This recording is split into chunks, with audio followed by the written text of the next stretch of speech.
Assalamualaikum warahmatullahi wabarakatuh, sahabat dimanapun anda berada. Pada kesempatan ini kita akan membahas tentang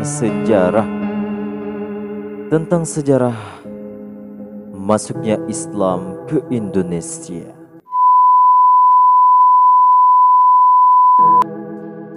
Sebelum kita lanjutkan menceritakan tentang sejarah masuknya Islam ke Indonesia, alangkah baiknya anda yang belum subscribe, tekan tombol subscribe yang merah itu untuk berlangganan channel kita, dan berikan tanda like dan berikan tanda komentar di bawah biar kita kunjungi balik ke channel anda, dan dukung terus channel kita supaya berkembang lebih pesat.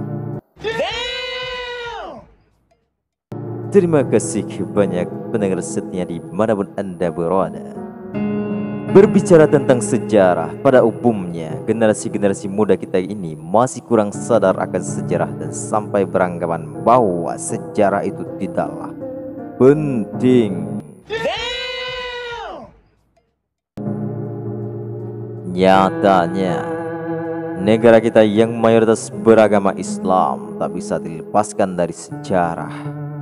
Islam muncul di Indonesia tidak secara cuma-cuma, melainkan melalui proses yang cukup panjang. Saudara-saudara pendengar yang setia, seluruh penjuru dunia.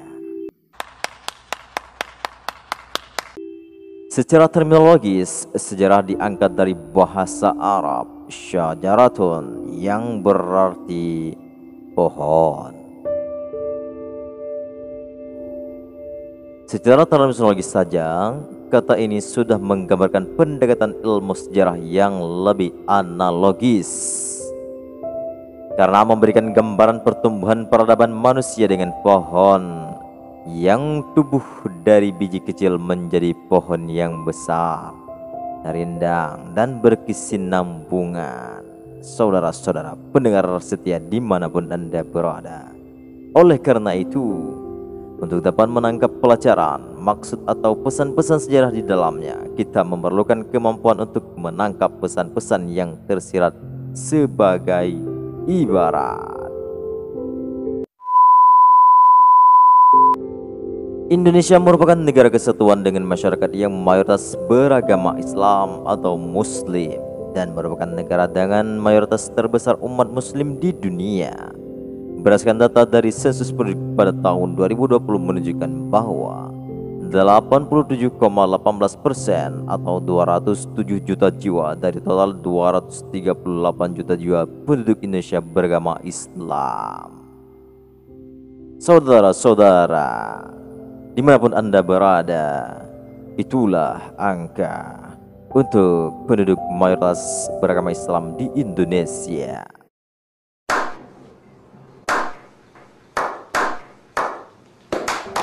Walaupun Islam adalah agama mayoritas, tetapi negara kita ini tidak berasaskan Islam, saudara-saudara. Sejarah bagaimana agama Islam bisa masuk dan berkembang di Indonesia sampai saat ini. Terdapat 3 teori tentang masuknya agama Islam ke Indonesia, yakni teori Gujarat, teori Makkah, dan teori Persia. Ketiga teori tersebut saling mengemukakan perspektif kapan masuknya Islam, asal negara, penyebar atau pembawa Islam ke Indonesia. Kategori teori ini pun sebenarnya tidak membicarakan masuknya agama Islam ke tiap pulau-pulau di Indonesia, melainkan hanya menganalisis masuknya agama Islam ke Sumatera dan Jawa. Karena kedua wilayah ini merupakan sampel untuk wilayah Indonesia lainnya. Dengan kata lain, masuknya agama Islam ke pulau tersebut menentukan perkembangan Islam ke pulau lainnya. Berikut ini adalah ketiga teori tersebut. 1. Teori Gujarat. Teori Gujarat mengatakan bahwa proses kedatangan Islam ke Indonesia berasal dari Gujarat pada abad ke-7 Hijriah atau abad ke-13 Masehi.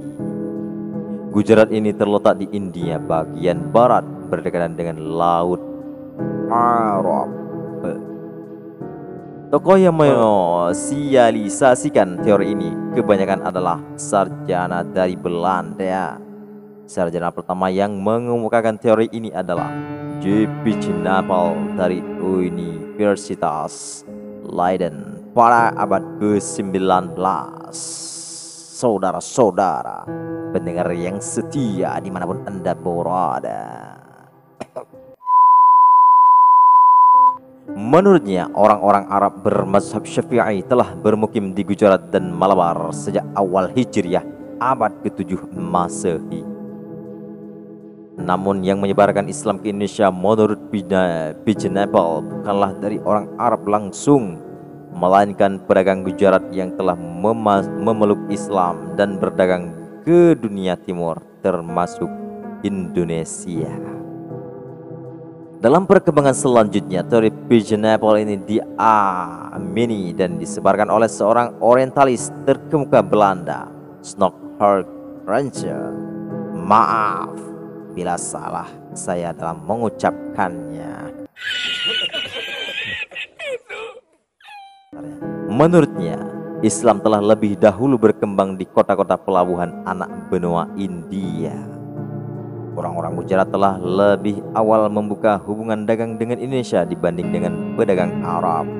Dalam pandangan Snorkhard Ranger, kedatangan orang Arab terjadi pada masa berikutnya.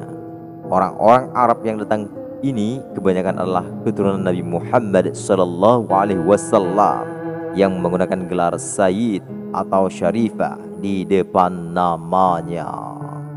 Saudara-saudara sekalian, itulah sekilas. Kita sambung lagi.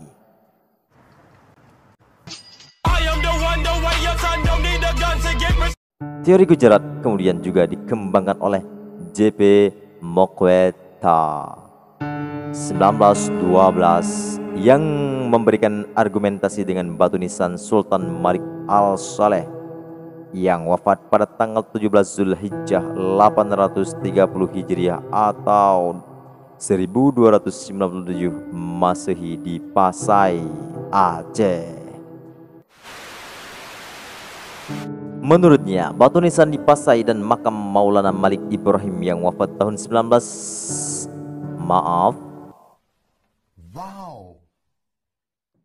'Yang wafat pada tahun 1419 di Gresik, Jawa Timur, memiliki bentuk yang sama dengan nisan yang terdapat di Kampai, Gujarat. Mahkota akhirnya berkesimpulan bahwa nisan tersebut diimpor dari Gujarat atau setidaknya dibuat oleh orang Gujarat atau orang Indonesia yang telah belajar kaligrafi khas Gujarat. Alasan lainnya adalah kesamaan mazhab Syafi'i yang dianut masyarakat Muslim di Gujarat dan Indonesia. Dalam perkembangannya, teori Gujarat dibantah oleh banyak ahli bukti-bukti yang lebih akurat seperti berita dari Arab, Persia, Turki, dan Indonesia memperkuat keterangan bahwa Islam masuk di Indonesia bukan di bawah pedagang Gujarat. Saudara-saudara, pendengar setia, pendengar yang budiman dimanapun Anda berada.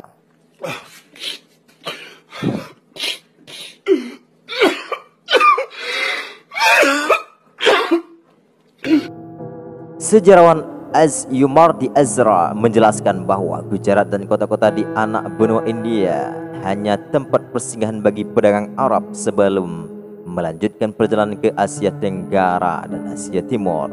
Selain itu, pada abad ke-12 dan 13 Masehi, wilayah Gujarat masih dikuasai pengaruh Hindu yang kuat. Dari berbagai argumen teori Gujarat yang dikemukakan oleh beberapa sejarawan, ahli antropologi dan ahli ilmu politik, analisis mereka terlihat Hindu sentris karena beranggapan bahwa seluruh perubahan sosial, politik, ekonomi, budaya dan agama di Indonesia tidak mungkin terlepas dari pengaruh India. Teori Gujarat ini tentu terdapat kelemahannya bila dibandingkan dengan teori Makkah. Untuk mengetahui lebih lanjut saja kita dengarkan teori Makkah. Teori Makkah mengatakan bahwa proses masuknya Islam ke Indonesia adalah langsung dari Makkah atau Arab. Proses ini berlangsung pada abad pertama Hijriyah atau abad ke-7 Masehi. Tokoh yang memperkenalkan teori ini adalah Haji Abdul Karim Amrullah atau Hamka, salah seorang ulama sekaligus sastrawan Indonesia. Hamka mengemukakan pendapatnya ini pada tahun 1958.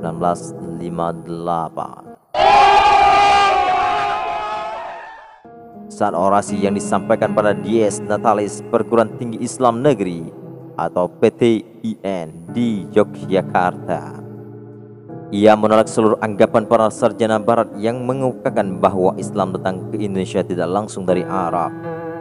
Bahan argumentasi yang dijadikan bahan rujukan Hamka adalah sumber lokal Indonesia dan sumber Arab. Menurutnya, motivasi awal kedatangan orang Arab tidak dilandasi oleh nilai-nilai ekonomi, melainkan didorong oleh motivasi spirit penyebaran agama Islam. Dalam pandangan Hamka, jalur perdagangan antara Indonesia dengan Arab telah berlangsung jauh sebelum tarikh Masehi. Dalam hal ini, teori Hamka merupakan sanggahan terhadap teori Gujarat yang banyak kelemahan.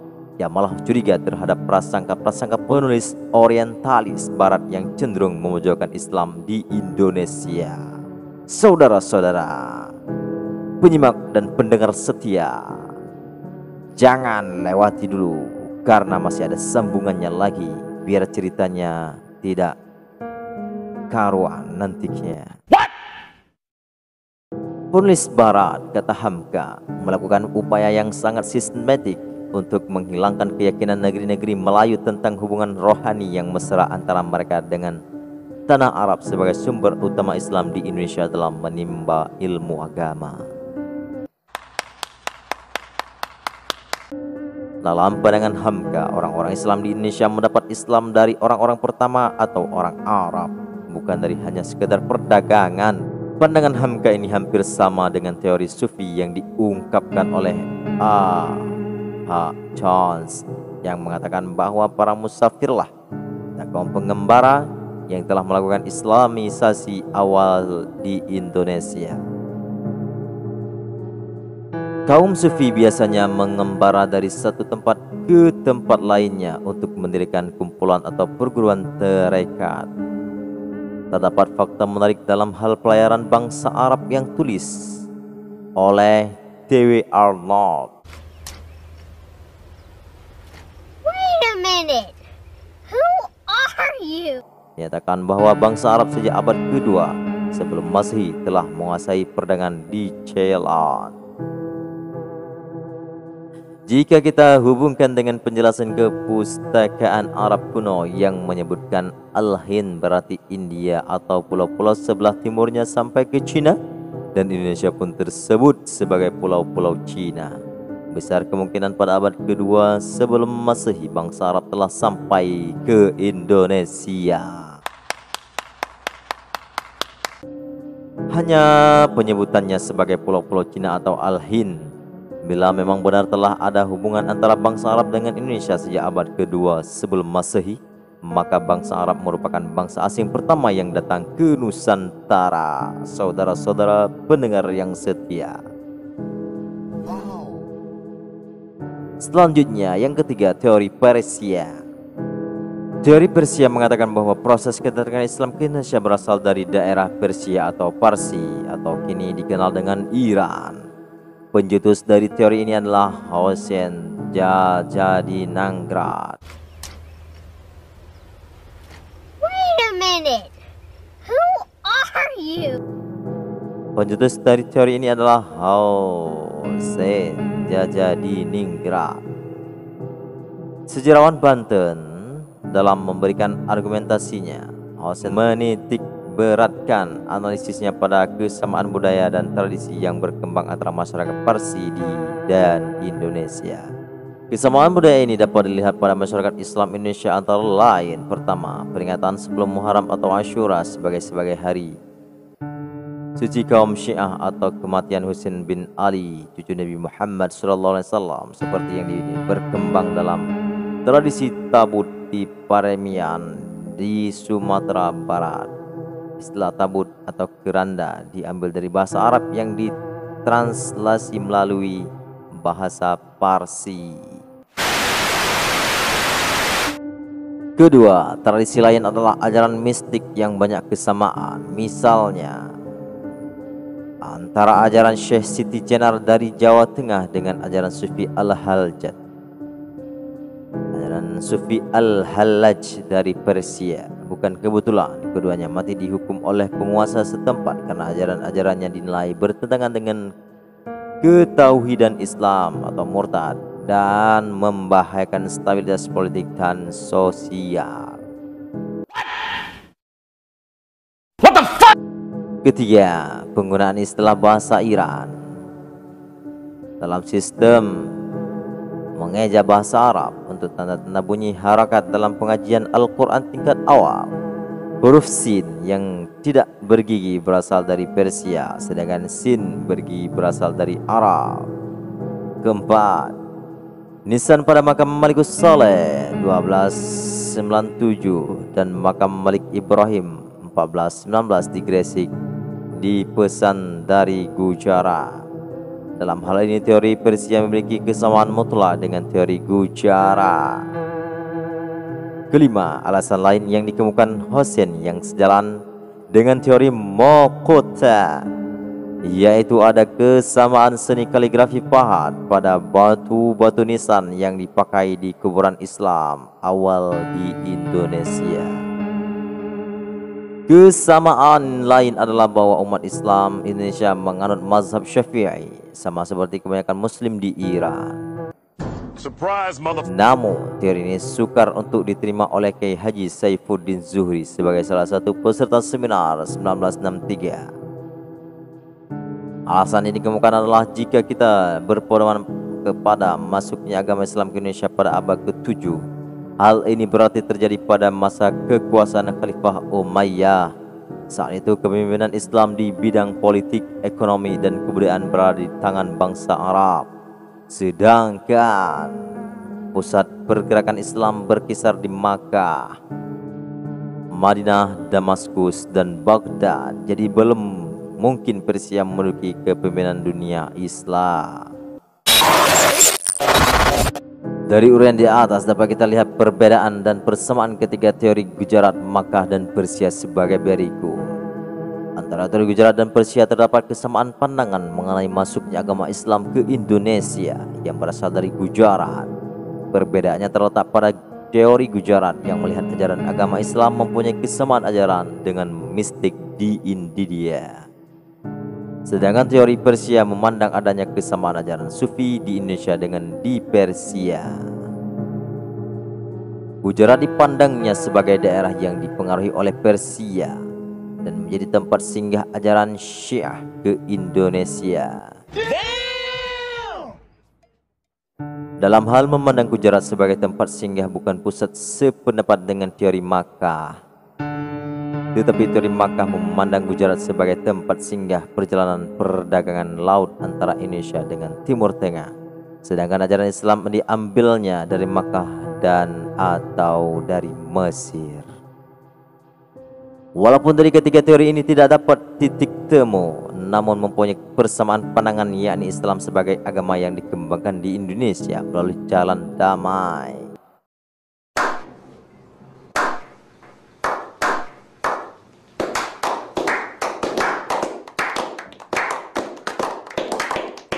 Ya sahabat, inilah sejarah singkat tentang masuknya Islam ke Indonesia.